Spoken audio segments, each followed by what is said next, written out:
يا مساء الخير عليكم، ازيكم يا حبايبي؟ كل سنة وانتم طيبين. شايفين بقى كده الممبار القمر ده النهارده بقى كده نجم الوصفات بتاعتنا في العيد. يعني من اكتر الوصفات اللي احنا بنحب نعملها قوي في العيد الكبير كده بعد الذبيحة بقى بناخد كده كل حاجة وكل واحد بقى ياخد اللي على كيفه كده ويوظفها زي ما هو عايز.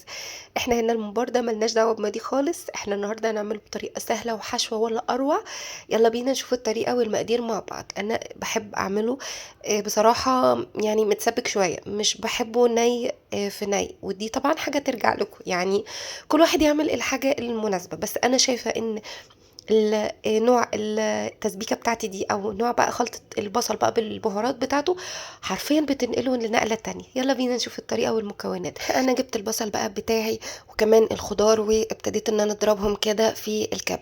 يعني أنا حطيت البصل فرمته زي ما أنتم شايفين كده في الكبة مع 2 كده ثمرة من الفلفل السبايسي وكمان فلفل أحمر، ده بيخلّي طعمه في حتة تانية. أبتدي بقى أقسم مقدار البصل بتاعي يعني مقدارين أو في طبق كده آخد شوية على جنب.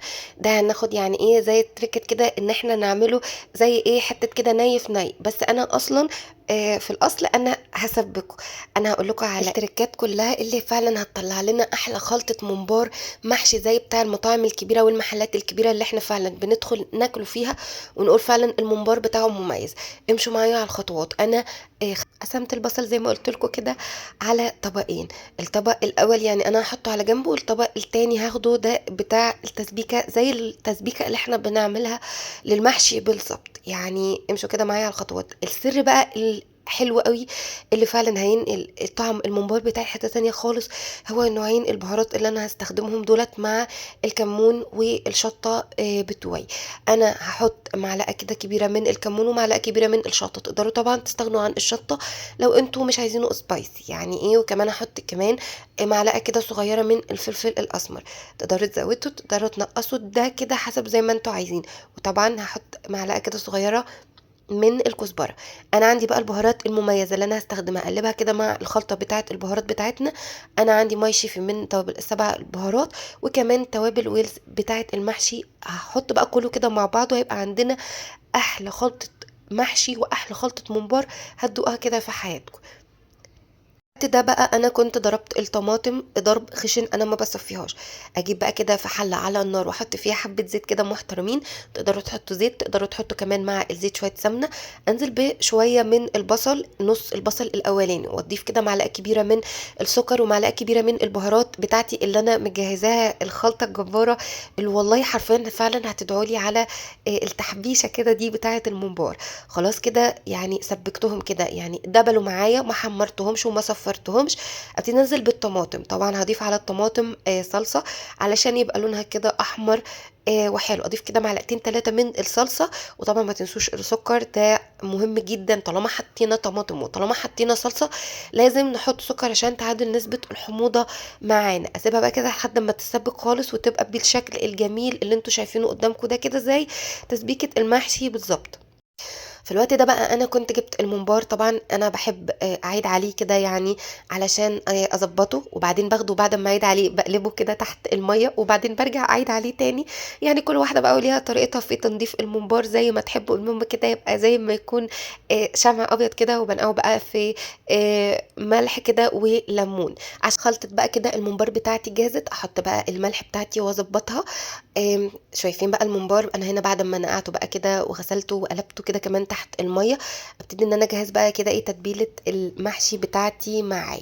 جِبت الممبار طبعًا هو بيبقى طويل كده، ابتدي إن أنا أقصه أحجام بقى بالمقص بالسكينة زي ما أنتم عايزين. أنا بقى باجيب الحلة كده بتاعة الصلصة بتاعتي، أحط بقى فوقيها الرز بتاعي وشوية كده من البصل. بقيت بقى البصل إن أنا كنت شايلاه على جنب علشان يدّينا نفس طعم خلطة الني في ني. يعني اعملوا الاتنين يا جماعة، حرفيًا بينقل خلطة المحشي أو الممبار في حتة تانية فعلًا. وأنزل بقى بالبهارات والخضرة بتاعتي اللي أنا أكون يعني غاسلاها كويس كده ونقعاها في شوية خل قبل ما أقطّعها. طبعًا الخضرة بتاعتي كزبرة وبقدونس وشبت. وانزل كده بشويه زيت كمان. هو بيحب الزيت عشان يخليه كده مفلفل. هيطلع بقى عندنا احلى خلطه ممبار، وتنفع كمان لاحلى خلطه محشي، يعني جباره جباره. الناس بقى بتوع اليعو وكده والكلام ده اللي مش بيحبوا بقى الممبار، ولا بيحبوا الشغل بقى الكلام ده، ولا شغل المذبح بقى ولا الكلام ده كله، يمتنعوا عن اللقطة دي، وممكن من الأول أصلا ما يدخلوش الفيديو ولا يتفرجوا عليه، طالما هم بصراحة مش بيحبوا الحاجات دي. يعني بصراحة لأن أنا بشوف يعني تعليقات سلبية جدا، فالواحد بيزعل بصراحة على مجهوده اللي بيضيع ده، في نفس الوقت ناس غاوية الحاجات دي، فليه لا يعني يا جماعة كلنا كده نحب الخير لبعض. انا كده بقى يعني خلاص حشيته. اجيب بقى كده اكون مجهزة حلة كده على النار، احط فيها بقى بصلة وشوية بهارات بتاعتي، مستكة بقى وحبهان وعود قرفة ولا لورا كده. انا ما كانش بصراحة عندي ورق لورا، كان عندي بس المطحون فحطيته برضو ينفع.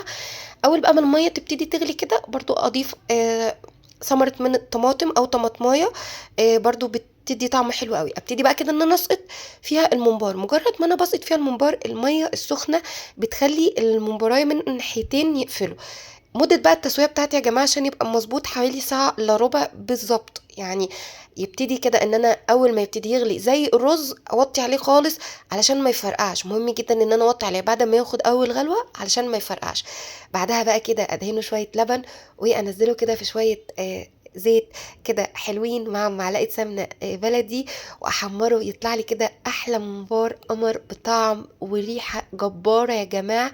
طبعا الناس اللي بتحب الشوربه بتاعه الممبار، في ناس بتحبها في ناس مش بتحبها. انا صفيته يعني، انا حبيت ان انا اصورها بصراحه. انا مش بشربها، بس انا حبيت برضو ان انا اصورها عشان اوريكم شكلها كده بيبقى حلو قوي. في ناس بصراحه مش بتحبها، فدي حاجه ترجع لكم. النهارده بقى دي كانت وصفتنا كده من وصفات العيد الكبير. كل سنه وانتم طيبين، وربنا يعيده علينا كده يا رب، واحنا مع حبايبنا بخير وصحة وعافية. واشوفكم على خير كده الفيديو الجاي. هستنى رأيكم وهستنى تطبيقاتكم، وتقولوا لي رأيكم في الخلطة الجبارة اللي احنا عملناها النهاردة، خلطة الممبار. واستنى برضو يعني ايه تريكاتكم، لو في تريكة تانية احنا ما قلناهاش او نسينا. استنى رأيكم واستنى كده تفاعلكم معايا على الفيديو. اشوفكم على خير الوصفة الجاية. انا ديجا، باي باي.